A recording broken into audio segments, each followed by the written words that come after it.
तो दोस्तों, क्योंकि रिश्तों के भी रूप बदलते हैं कि आज के एपिसोड की शुरुआत होती है एवी से, जो अचानक इवेंट में पहुंचकर सबको चौंका देता है। एवी सीधे स्टेज पर जाता है और अपना परफॉर्मेंस शुरू करता है। जैसे ही उसकी आवाज पूरे वेन्यू में गूंजती है, नीचे बैठे सभी लोग खुशी के मारे तालियां बजाने लगते हैं। खासकर बृंदा के चेहरे पर राहत साफ दिखाई देती है, क्योंकि उसे लग रहा होता है कि आखिर एवी ने सही वक्त पर आकर पूरी सिचुएशन संभाल ली। लेकिन परफॉर्मेंस के दौरान एवी यानी अंगद के दिमाग में बार बार बृंदा ही घूमती रहती है। उसके साथ बिताए हुए पल और पुरानी बातें उसे याद आती रहती है। इसके बाद आखिरकार परफॉर्मेंस खत्म होता है और पूरा वेन्यू तालियों से गूंज उठता है। बृंदा भी मुस्कुराते हुए एवी की तरफ देखकर इशारा करती है कि उसने बिल्कुल सही वक्त पर आकर सब संभाल लिया। लेकिन बृंदा और एवी के बीच ये छोटी सी मूवमेंट मिताली की नजरों से बच नहीं पाती। दूसरी तरफ हेमंत भी राहत की सांस लेते हुए कहता है कि थैंक गॉड एवी आ गया, वरना जिस तरह का स्ट्रेस बना हुआ था वो सोचकर ही परेशानी हो रही थी। और देव भी इधर मनी मन खुश होता है कि एवी वक्त पर आ गया, वरना आज तो उसकी खैर नहीं थी। आखिरकार उसकी एवी बनकर स्टेज पर आने वाली हरकत का राज खुल जो चुका था। इसके बाद मिताली नोएना को एक तरफ ले जाकर अपनी परेशानी बताती है। उसको समझ नहीं आ रहा होता कि जब कार्तिक और उसके बीच की छोटी सी सिचुएशन को लेकर सबने इतना बड़ा इशू बना दिया, तो अब एवी और वृंदा के बीच जो कुछ दिखाई दे रहा है उस पर कोई कुछ क्यों नहीं बोल रहा। मिताली को साफ नजर आ रहा होता है कि एवी वृंदा को किस तरह देख रहा है और वृंदा भी एवी को देखकर खुश है। वो नोएना से यही सवाल करती है कि क्या किसी और को ये सब दिखाई नहीं दे रहा। तो नोएना इस पर मिताली को समझाती है कि वो इन चीजों के बारे में इतना ना सोचा करे। फिलहाल उन्हें तो इस बात के लिए ग्रेटफुल होना चाहिए कि एवी को अपनी गलती का एहसास हुआ और वो वापस आ गया। अगर वो अपने स्टार टेंट्रम्स दिखाकर नहीं आता तो कंपनी को कितना बड़ा लॉस होता, इसका अंदाजा भी मिताली को नहीं है। नोएना कहती है कि अब सब कुछ अंडर कंट्रोल है और इवेंट भी अच्छे से चल रहा है, इसलिए अब उन्हें वहां से निकलना चाहिए। इसके बाद नोएना और मिताली वहां से चली जाती हैं। इधर इवेंट के बाद हेमंत एवी के पास आता है और उसे थैंक यू कहता है। लेकिन एवी साफ करता है कि उसे थैंक यू कहने की जरूरत नहीं है, क्योंकि उसे कहीं जाना ही नहीं था, उसे आखिरकार वापस आना ही था। हेमंत कहता है कि वो समझ सकता है कि कुछ पर्सनल चीजों की वजह से एवी अपसेट हुआ था, लेकिन अगर उसकी सलाह मानी जाए तो पर्सनल और प्रोफेशनल चीजों को हमेशा अलग रखना चाहिए। एवी भी हेमंत की बात से एग्री करता है। वो कहता है कि प्रोफेशनल और पर्सनल लाइफ को अलग रखना चाहिए, लेकिन कभी कभी प्रॉब्लम यह होती है कि इंसान का कैरेक्टर उसकी पर्सनल और प्रोफेशनल दोनों जगह दिखाई देता है और कैरेक्टर को आसानी से बदला नहीं जा सकता। तभी विकास कार्तिक के पास आकर उसको याद दिलाता है कि अब एवी ऑफिशियली उनकी कंपनी का ब्रांड एम्बेसडर है, इसलिए एवी से जुड़ी जो भी कमर्शियल फॉर्मेलिटीज और बाकी काम पेंडिंग है उन्हें जल्द से जल्द पूरा करना जरूरी है, क्योंकि एवी के दूसरे काम भी पेंडिंग्स है जो उन्होंने कमिट कर दिया है। इसीलिए वो चाहता है कि कार्तिक आज के इवेंट के बाद बाकी सारी चीजें जल्दी से कंप्लीट करवा दे। तो कार्तिक कहता है कि आज का इवेंट पहले अच्छे से कंप्लीट हो जाने दे, उसके बाद विकास एवी को लेकर जा सकता है, उसकी तरफ से एवी को कोई इशू नहीं होगा। इसके बाद इधर मीडिया वाले फोटोज के लिए एवी, वृंदा और कार्तिक को बुलाते हैं। तीनों साथ जाकर खड़े होते हैं और फोटोग्राफर्स उनकी तस्वीरें लेने लगते हैं। लेकिन एवी गलती से वृंदा और कार्तिक के बीच खड़ा होता है। एक मीडिया पर्सन मजाक के अंदाज में एवी से कहता है कि वो दोनों के बीच क्यों आ गया, जबकि वृंदा और कार्तिक की शादी होने वाली है, इसलिए वो थोड़ा शाइड हो जाए। तो एवी तुरंत सॉरी बोलकर एक तरफ हो जाता है। अब मीडिया वाले कार्तिक और वृंदा दोनों से कहते हैं कि आर्टिकल के लिए दोनों की एक साथ पिक्चर चाहिए। वे दोनों को थोड़ा पास खड़े होने के लिए कहते हैं। तो कार्तिक तुरंत वृंदा के काफी करीब जाकर खड़ा हो जाता है। इधर वृंदा के लिए ये सिचुएशन अनकंफर्टेबल हो जाती है। वो ज्यादा देर वहां खड़ी नहीं रह पाती और बहाना बनाकर कहती है कि उसे एक कॉल आ रहा है, इसलिए वो बात करके आती है। इतना बोलकर वृंदा वहां से चली जाती है। उधर अगले सीन में घर पर सलोनी देव से उसकी आज की हरकत को लेकर नाराज होती है। वो कहती है कि उसने जो किया वो बिल्कुल सही नहीं था। देव पूछता है कि आखिर उसने ऐसा क्या कर दिया, तो सलोनी उसे याद दिलाती है कि वे लोग तो बाल बाल बच गए। अगर एवी सही वक्त पर इवेंट में नहीं पहुंचता तो पता नहीं उस वक्त क्या होता।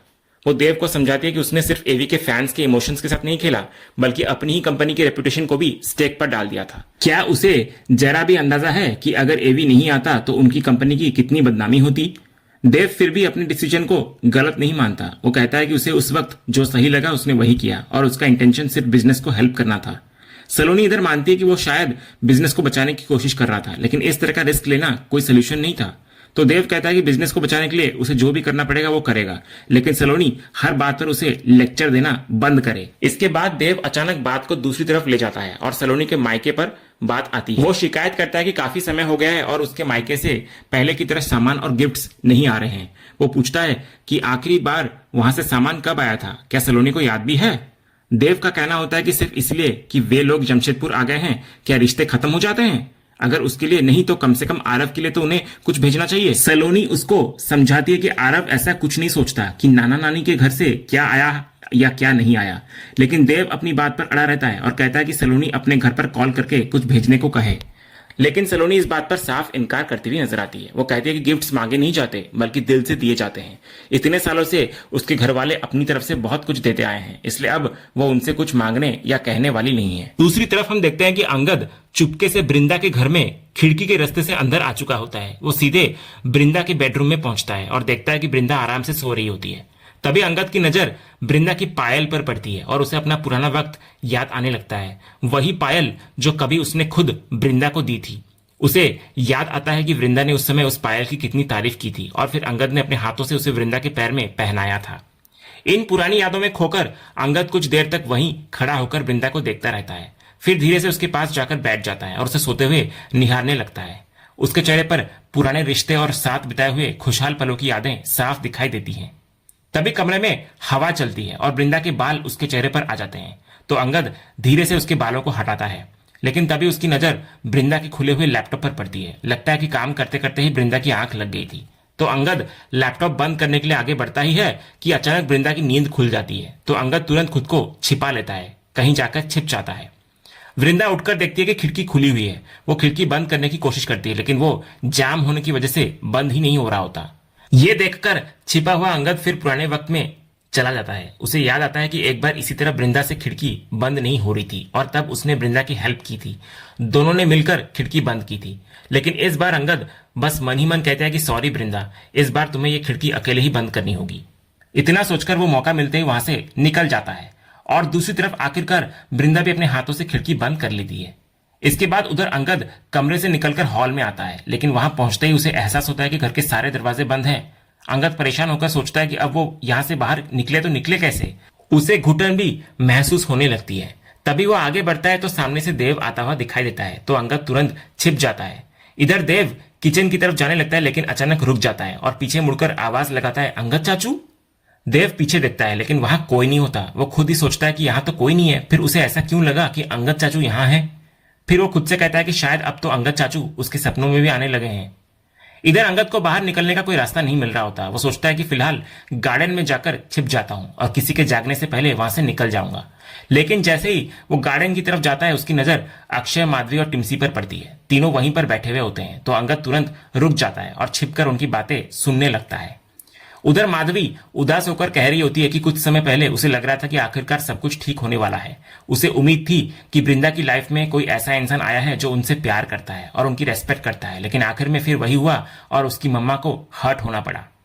टिम्सी भी बृंदा के लिए दुख जताती है। उसे लगता है कि हर बार बृंदा के साथ ऐसा ही होता है, क्यों उन्हें अपनी जिंदगी में इतने सारे हार्ट ब्रेक्स झेलने पड़े हैं। तभी अक्षय कहता है कि वो सच में चाहता है कि उसके पापा वापस आ जाएं। माधवी यह सुनकर उसे रोकती है। वो कहती है कि अक्षय को अंगद का नाम नहीं लेना चाहिए। अगर उन्हें वापस आना होता तो वो 10 साल पहले ही वापस आ जाते। आज उनकी मम्मा जिस हालत में है उसकी वजह भी वही है। माधवी साफ बोलती है कि शायद बेहतर यही होगा कि अंगद कभी वापस ना ही आए। ये सब सुनकर छिपा हुआ अंगद अंदर से टूट जाता है। वो सोचता है कि उसकी सिर्फ एक गलती की वजह से उसका और वृंदा का रिश्ता हमेशा के लिए बर्बाद हो गया। इतना ही नहीं, उसके अपने बच्चों के मन में भी उसके लिए सोच बदल गई है, क्योंकि बच्चों को लगता है कि उसे वृंदा की कोई परवाह ही नहीं।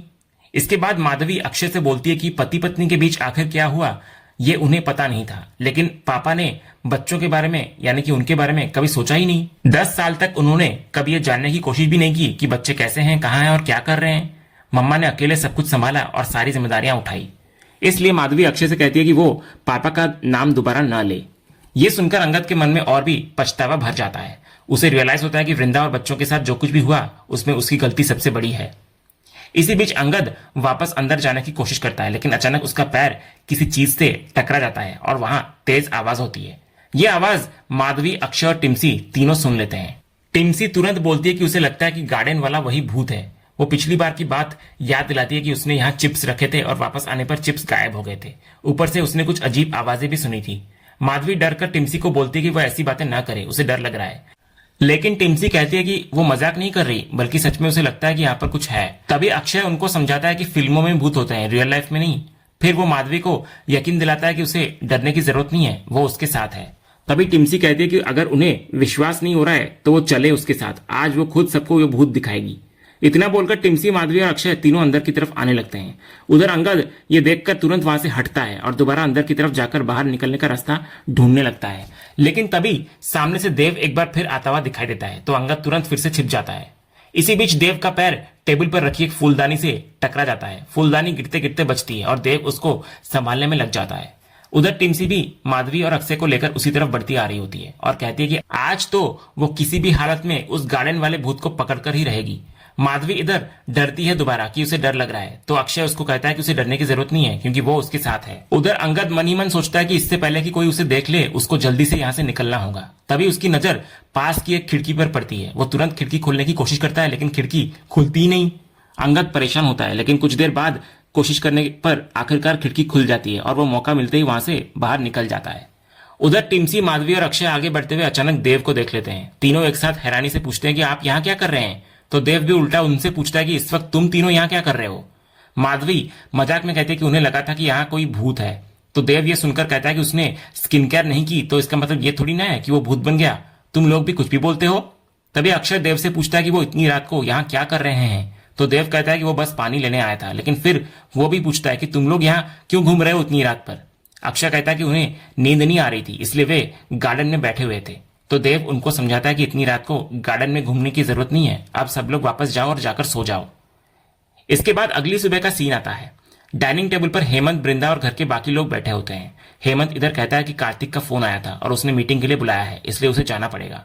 बृंदा भी कहती है कि ठीक है, अगर निकलना है तो वो भी अपना पर्स लेकर आती है, वो भी जाएगी। लेकिन तभी मुन्नी हेमंत से कहती है कि अगर आज भाभी छुट्टी ले ले तो अच्छा रहेगा, क्योंकि बच्चों की भी छुट्टी है और वे लोग शॉपिंग का सोच रहे हैं। भाभी साथ चलेंगी तो शॉपिंग में उनकी थोड़ी हेल्प भी हो जाएगी।